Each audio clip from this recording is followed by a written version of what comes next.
Good morning, everybody, for the second day. When I was preparing this presentation here, I was thinking, what should I present? Would it be something technical? But didn't really want to do that. And so I wanted to do something more, tell you more of a story of my experience with GStreamer, basically as doing consulting for the past 7 years, I must say. So this talk is about the pitfalls and best practices for using GStreamer to build products. So it's a collection of experiences that I had and that patterns that I recognized when companies try to build products with GStreamer. It's not everything. There are more things, of course, and I might have forgotten something. But, so when I talk about GStreamer, usually I introduce it in something like this: an extensible library to make it easy to develop multimedia applications. And the emphasis is building applications. We're talking about building a product, something that for the end user. And the keyword there is extensible, which is a good thing because you can extend it, you can make it do what you want. It's also a bad thing because you can make it do things that it wasn't supposed to do, or do it in the wrong way. So I'm having a couple of observations that I made. So first one is that we see that many plugins are developed on an island, either behind closed doors or somewhere on a remote server. We don't know exactly where. This is usually done because of some hardware platform for which a vendor provides some plugins. Usually those plugins are in addition to OpenMax plugins or something else. It is a repository where this code is put there, and it usually involves writing, as Dim said, writing a GST launch line with a simple playback scenario, and it works. And the plugin, this is the official GStreamer support for the plugin. So depending on the hardware, this involves hacks or not, or this actually works, or most often it does not contain all the required features that you would expect from a typical GStreamer plugin. So there is also no community involvement. So like usually the GStreamer maintainers or the people that that have a good knowledge of all these the little things that you need to do in plugins, they probably don't even know that they exist.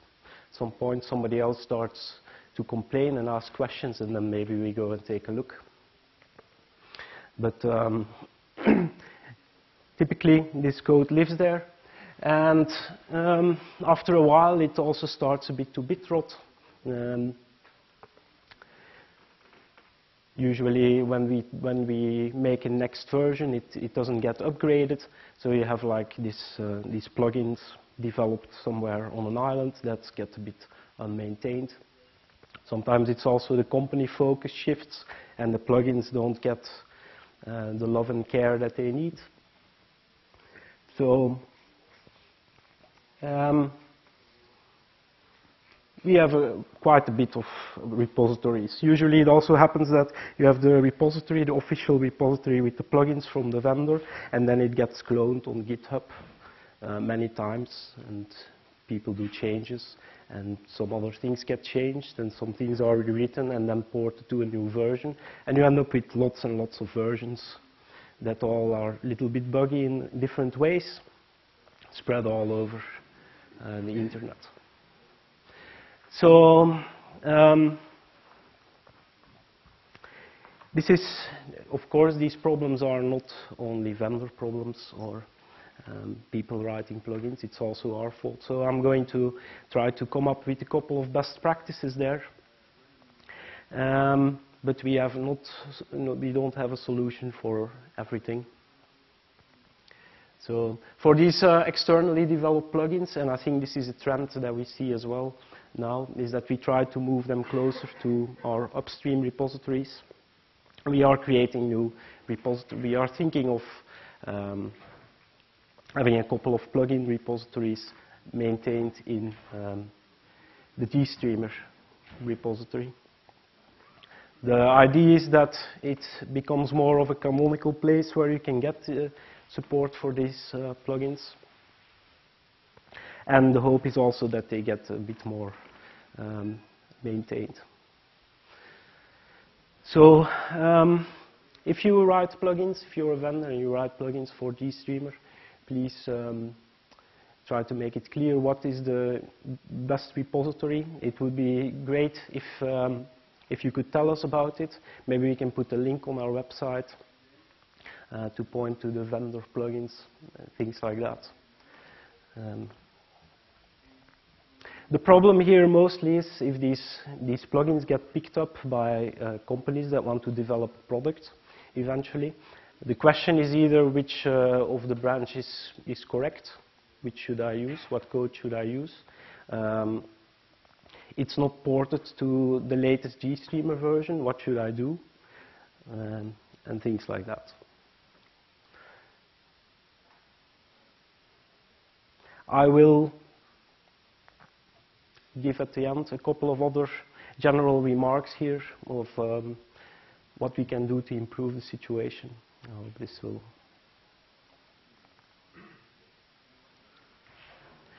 Yeah, so as part of the plugins as well, sometimes these plugins contain a bit of hacks. So the problem is that to implement features of your hardware, you sometimes have to do things that are just not supported by GStreamer.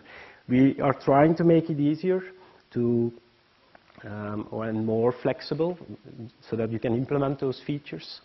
But sometimes it's necessary to do some hacks or to implement some things that are not GStreamer proper. And the idea would be that we know about these things that need to be implemented and that we can import them in the GStreamer library. Like for example, if you need support for a certain kind of cropping metadata or something, or then we can import that in GStreamer and we can have that maintained there, instead of having it live in some other repository. So come and talk to us or let us know about any plugins that you have. We can help. So observation number 2 that you sometimes see is you start from a certain GStreamer version to develop your product, and you start building patches from that and adding your own things and basically forking GStreamer. We encourage, of course, forking GStreamer, but it's like the kernel. You should try to make sure that you end up back on the main branch, because all of your things, if GStreamer changes and it changes quickly, you will be left behind, your plugins won't be ported and things like that. So adding your own features. I know sometimes it is necessary to quickly have this feature and have it available in your product without having to go through the whole community process and debugging to get it, to rewrite it 4 times before it gets accepted in GStreamer main, in GStreamer master. So you would want to keep those for several patches separately to actually build your product. But please try to think about how this is going to go forward in the future and how we can properly implement that later on. So at least open a bug report. Look, this is a feature that we need. We have done this here, like in this repository in this way. But please think about it if you think about next version, how you're going to implement this. So these forks, they usually don't see a lot of the critical patches. So they tend to get a little bit buggy. So a good practice there as well, if you can at all do this, try to test your product with new releases of GStreamer. So we have the 1.x series. It's going to stay API and ABI compatible. You should be able to just plug in a new version of GStreamer and everything should still work. That's the definition. So if you can do that, you need, of course, a minimal amount of patches on your code base to be able to do that. But it should be possible to do it like that. So also these following the main version of GStreamer helps you to fix bugs. Bugs will be fixed, and your product will also improve. So try to think about it when you fork. How do you get back to the main version? So, okay. The typical problems here, those two, managing versions. Something else that is also typical that you see a lot in when implementing GStreamer products is that there is an existing code base of some sort. So usually when you introduce GStreamer to develop new products, previously those products also existed, for example, and they were implemented with a custom-made multimedia framework.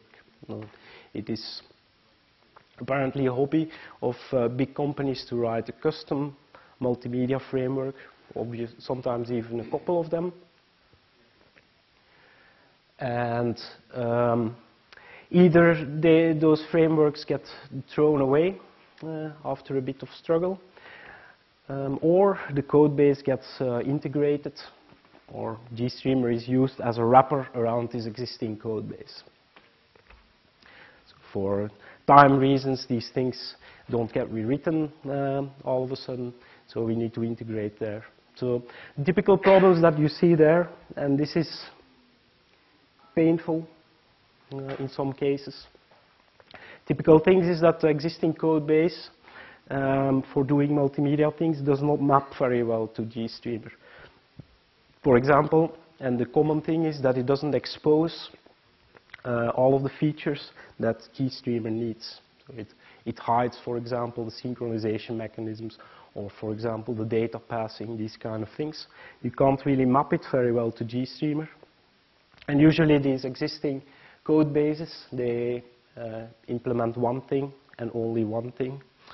So if you try to plug things using the GStreamer way and inserting some filters, it doesn't map very well to existing things. So also some of the things that with this existing code base is that there are things in there that GStreamer does not support or does not officially support. You have to invent something like DRM, or maybe there's some weird case of network access that you do for which we don't have an element. So again, there you need to do something, and so wrapping the existing thing could work, but it's not always the best thing. Also typical with the existing code bases, they're designed for one thing and one thing only. If you're going to reuse them for something else, like a decoding framework to play back a stream from a DVB source, for example. If you try to use that for transcoding, for example, it's a difficult proposition. It's not meant to be to do that. Adding a GStreamer layer on top of that does not magically make that possible. So things you need to think about is here. It's typically those things are not designed for low latency. If you're going to do network transport there, it just doesn't fit very well. What do you do with that? You really need to take a look at what you have, what code you have, and how it maps to GStreamer in general. And be prepared to change things in that existing code base to make it work with GStreamer. There is not really any other option. If you're going to use GStreamer, you better use the features as well of GStreamer, like synchronization, like data passing, like all the dynamic things you can do with the pipeline. There's not really any other point of using GStreamer.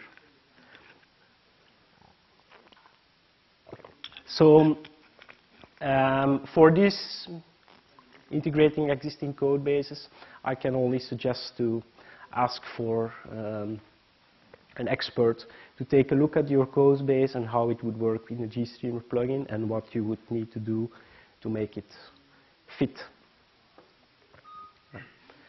Also, these things that are missing that you have in existing code, we can implement them in GStreamer, but we need to know about them. I know DRM is a point we don't have, but we could do that in GStreamer. We just haven't thought about it. So this is usually underestimated.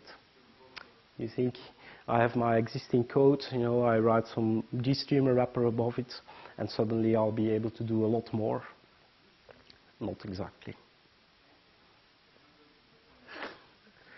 Observation 4, and this is also a generic thing. So you choose at some point a piece of hardware, and this is also a bit related to the other points. So either you choose hardware and you then discover when you're doing your project that there are no GStreamer plugins. Okay, and you want to do something with GStreamer, that's going to be a problem. Or if there are plugins, they actually don't work so well. Or they do like a very limited thing, and you get disappointed by the support actually. It doesn't implement the thing that you want to implement, or it doesn't have the right performance or stability. It crashes after a few attempts. So this is of course nothing you can fix in a minute. So again here, ask yourself, do I have the source code to actually go and take a look at what's failing, and can I try to fix it or ask somebody to fix it? Am I dependent on somebody to fix my use case? The best advice that I can give here for these things, if you try to choose your hardware, think beforehand, how am I going to do this? Are these plugins supported? You can write some small prototype kind of things to check that actually transcoding works, that you don't have to be very complicated. You can write a couple of GST launch lines or a little application to do some seeking. The basic things for the plugins that come with the hardware. So if you can evaluate this, you'll be having much less problems later on. And be prepared. There is always something in a plugin somewhere that nothing is ever perfect. So the fixing of those plugins. Where is the repository? Is there a generic repository for this hardware? Do the plugins work well? Is there somebody who knows how to fix things? These are typical things that cause trouble later. Observation number 5, and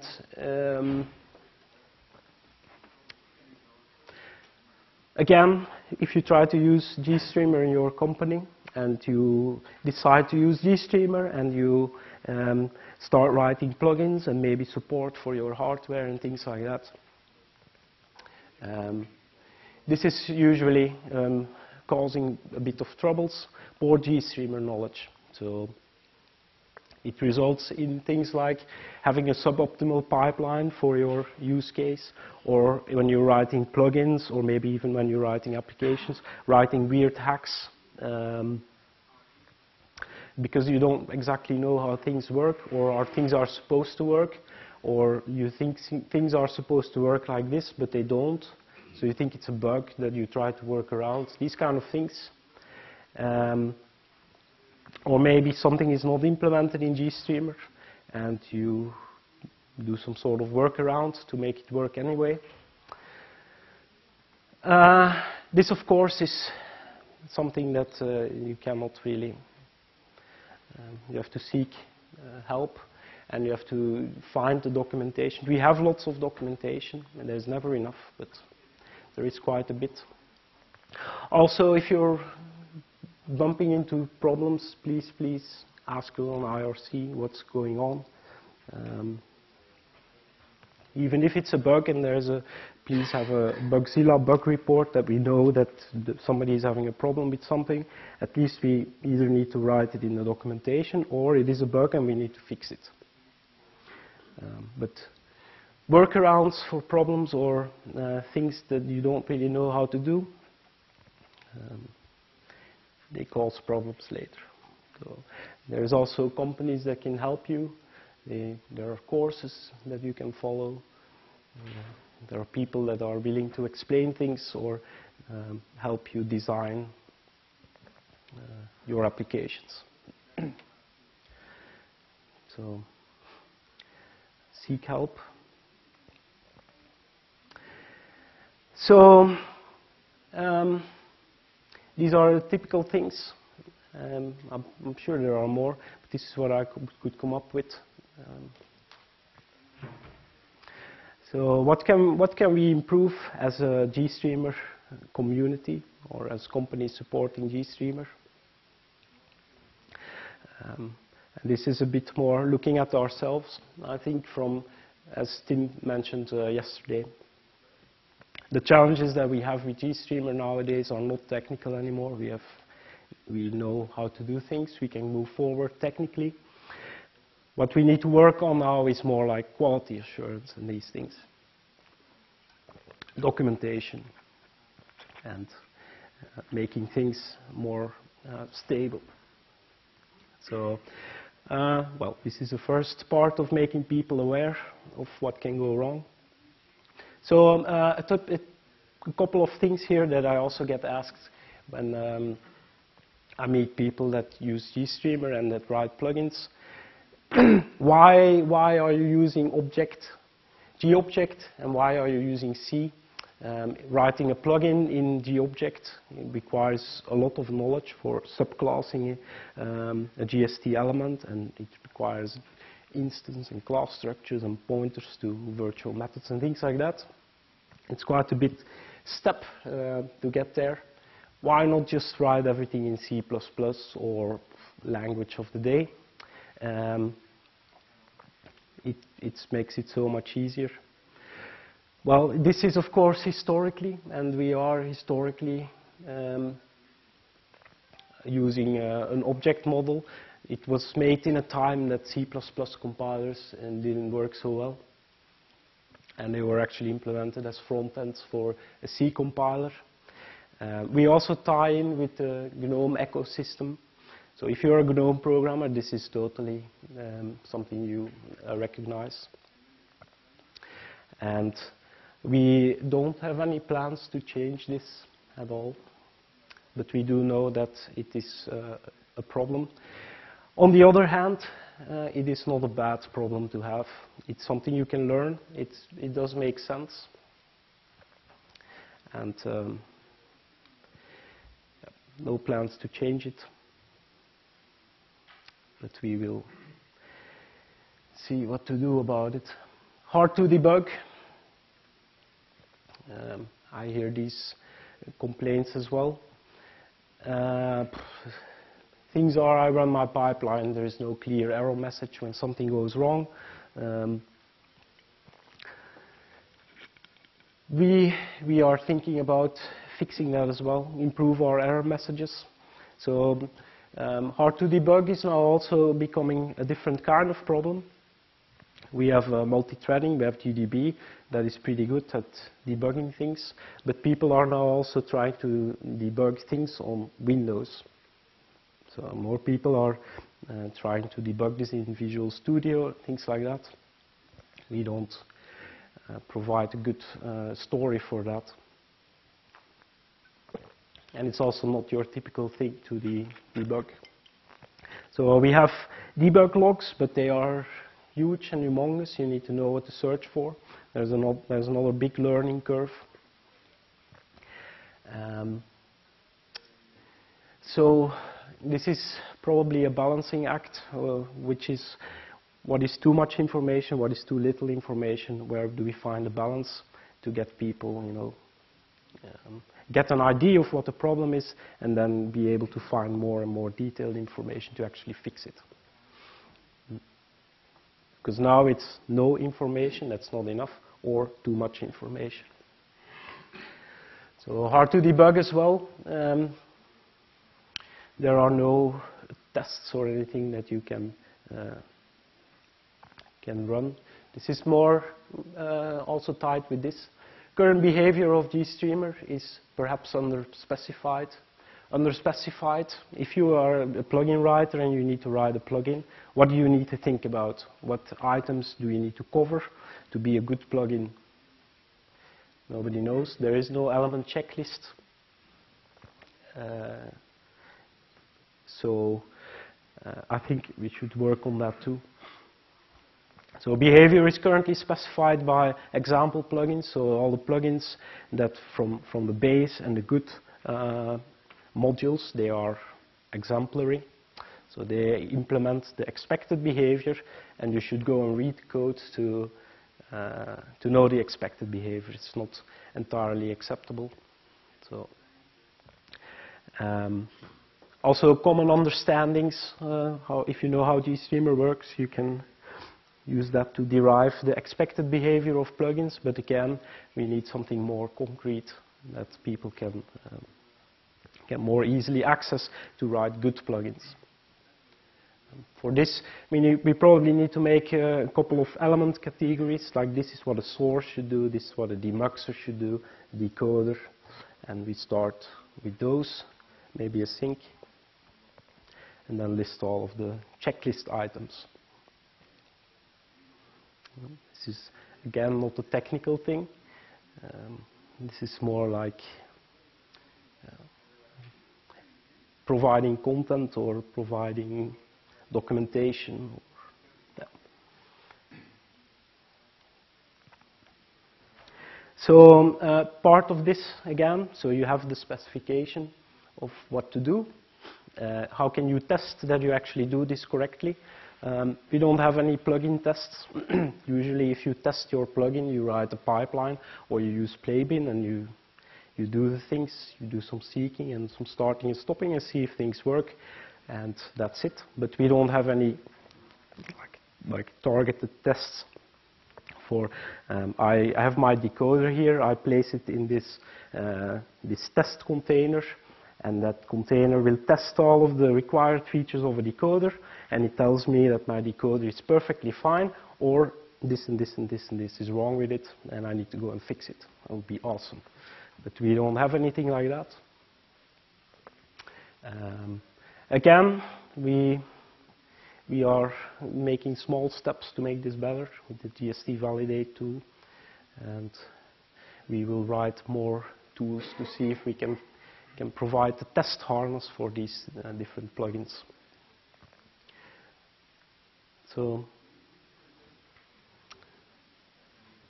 even if you have all these tests for plugins and you can write plugins and you can guarantee the quality of the plugins, that they're up to a certain level, then you still need to test them in a broader spectrum, like a complete media test, where you feed it concrete media files and see if they behave in an expected way.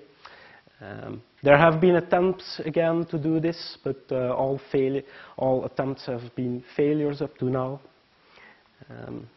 This needs to be started carefully from bottom up. Start small, add more tests as you go. It's a multi-year effort.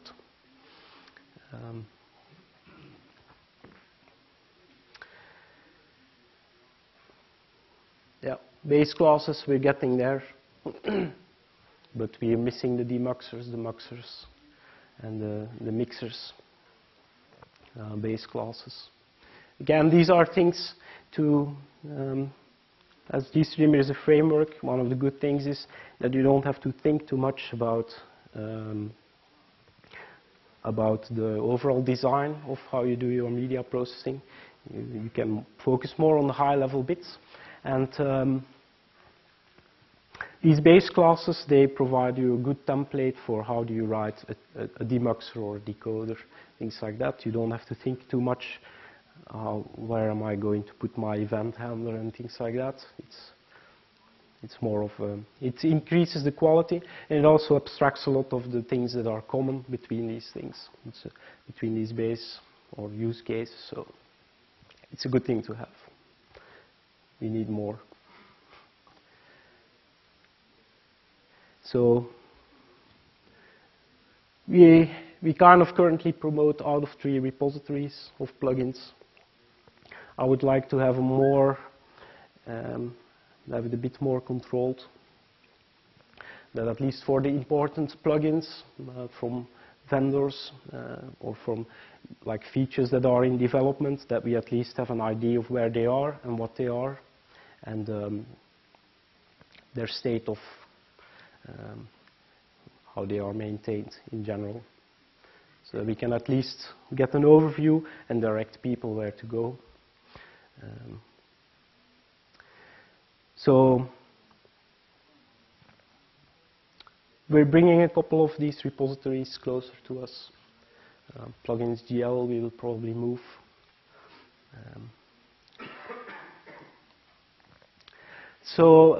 Yes, this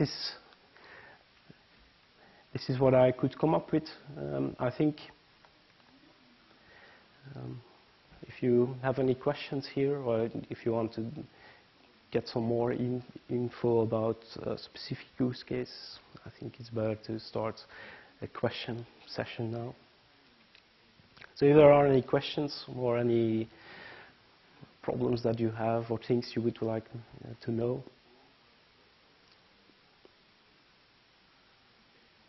Any remarks? Yes? Wait for the microphone. You talk about debug, but not so much about memory leaks. Do you have some words on it? Or? About? Memory leaks. Memory leaks. Memory leaks. Memory leaks. Yes, yes. Oh, sorry. Well, it's part of debugging and diagnosing problems in general. So yes. Do we have any plans for that? No, I don't think so. We have Valgrind as tools for detecting memory leaks. We have the tracing infrastructure for the GStreamer objects. And you can trace the life cycle of objects in the debug log using the tracing infrastructure.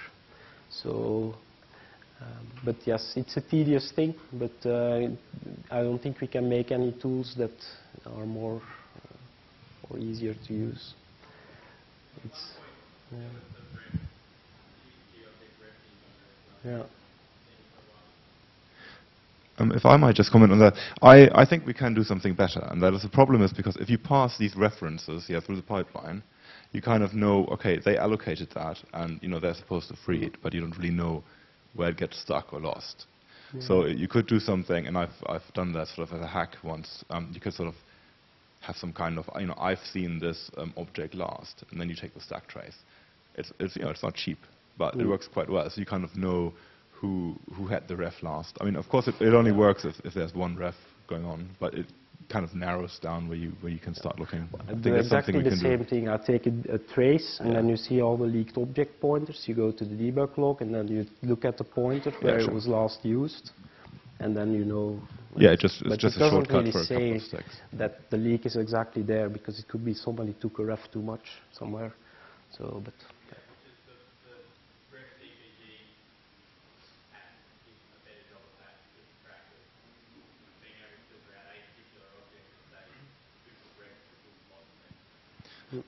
Yeah, but the ref GDB thing only, I mean, it only tracks stuff if you actually ref, and if you just pass things around, then you don't take a ref and unref, you just pass.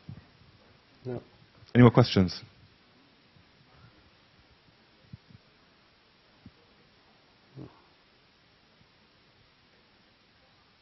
No questions? No. Okay. Then we can go get a coffee. Thank you.